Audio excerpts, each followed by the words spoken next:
Japan is likely to impose a state of emergency as the number of COVID-19 cases continues to rise in the country. According to Japanese news agencies, Prime Minister Shinzo Abe is likely to declare a state of emergency as the number of infected cases surged to more than 1,000 in capital Tokyo alone.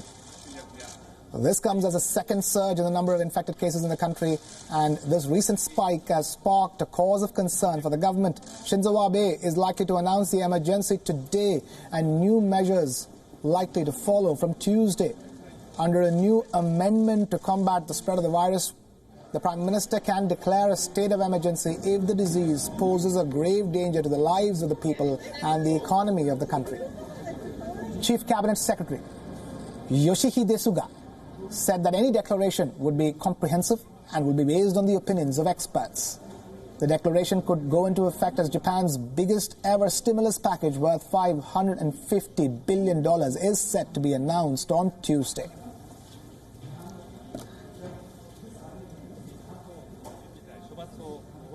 After the postponement of the Summer Olympics 2020 in Japan, the country is now faced with a new danger due to the new coronavirus pandemic, where after a sudden surge of over 1,000 infected cases in capital Tokyo alone, the country is now all set to impose an emergency, a country-wide emergency, even as it prepares to offer a stimulus package worth $550 billion, the biggest ever in the history of Japan.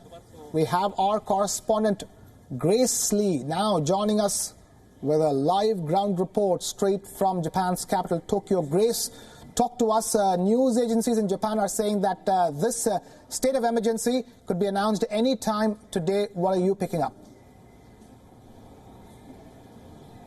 Yeah, we just heard from Japan's governor an hour ago saying that she is preparing for Prime Minister Shinzo Abe to make that declaration any time now. It could come as soon as tomorrow, with Prime Minister Shinzo Abe potentially confirming today that he will make that statement.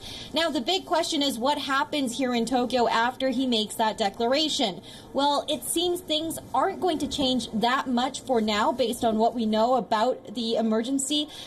Likely, Prime Minister Shinzo Abe and local governors would then be allowed to ask schools to shut down, ask people to stay indoors, largely measures that have already been implemented here in Tokyo. People are already trying to stay indoors as much as possible. Schools have been shut down for about a month now, so it's not quite clear what further steps would be taken once the state of emergency is announced. Grace, as we speak, Tokyo is witnessing a resurgence in the number of positive COVID-19 cases. Talk to us about the ground situation in the capital.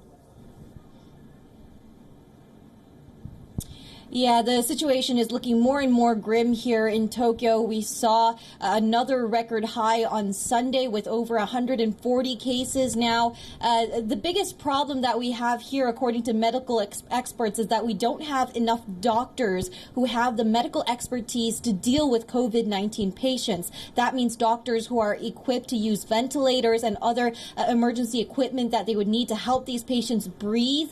And so they're saying that even if there's enough bed space and even if there's enough equipment, Tokyo or Japan as a whole has about 6,500 medical beds that can help treat these patients. Only about 1,000 of them would be used because of the lack of doctors here.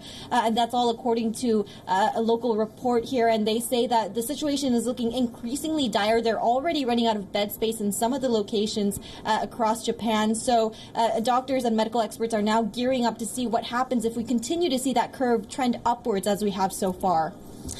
But Grace, and this state of emergency that can be declared by Prime Minister Shinzo Abe in Japan is enabled due to an amendment to the Japanese constitution, and it's a decision that can be taken only when the people of lives are at stake and the economy is at stake. Yeah, and the economy is something that the Prime Minister has repeatedly said that he's very concerned about, especially seeing how the Olympics are being pushed back as well. That's a huge source of revenue that's no longer existing this year. And of course, the lack of tourism from China has also been a big hit on Japan. So there are a variety of factors apart from COVID-19 that are related to COVID-19, of course, that have already struck Japan in a very hard way. So now he's worried that if Tokyo, especially if the capital, goes into a state of emergency and essentially partly locked down, that would be another massive hit to Japan's economy. And that's certainly something that the government here doesn't want to see. But at this point, it looks like they might have no other choice. Grace, another thing that's going to happen tomorrow is the fact that the $550 billion stimulus package for economic relief, the largest ever in Japan's history, that is set to be announced by the Japanese government.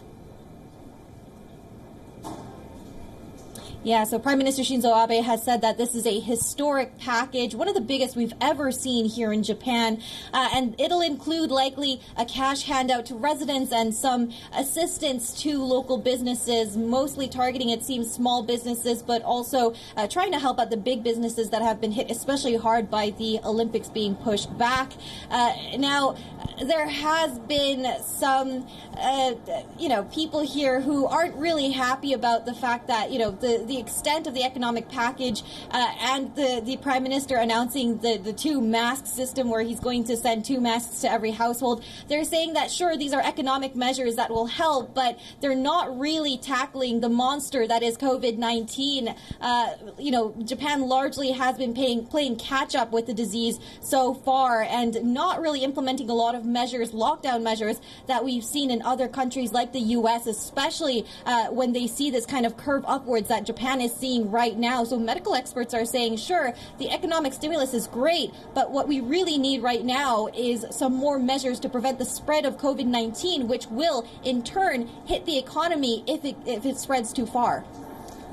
Grace, before we let you go, I also wanted to ask you, the number of cases reported in Japan are witnessing a resurgence. Do you think there was an effort to sort of underreport the numbers initially because they had an Olympics to hold sometime soon? And in that sense, Japan tried to keep things down or keep the panic levels down or keep the worries down by, sort of not taking into account the entire veracity of COVID-19 in the country.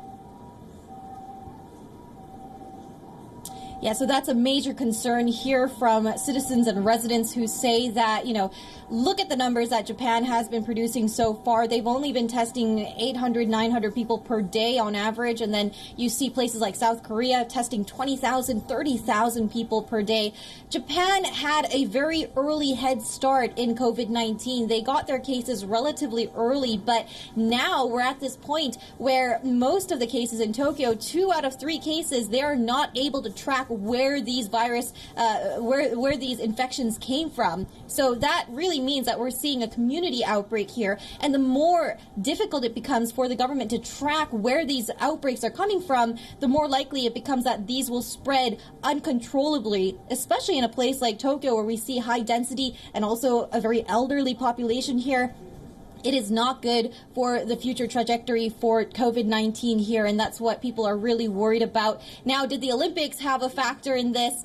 Well, critics say perhaps it was not a coincidence that Tokyo's governor made the announcement that Tokyo is in a critical stage the day after the Olympics were pushed back. And, that has certainly had a lot of eyebrows raised here, especially towards Prime Minister Shinzo Abe, who is once again putting the economy in the forefront of his battle against COVID-19 as well. So there is a lot of uncertainty there and a lot of people who are unhappy with how the government has been responding so far.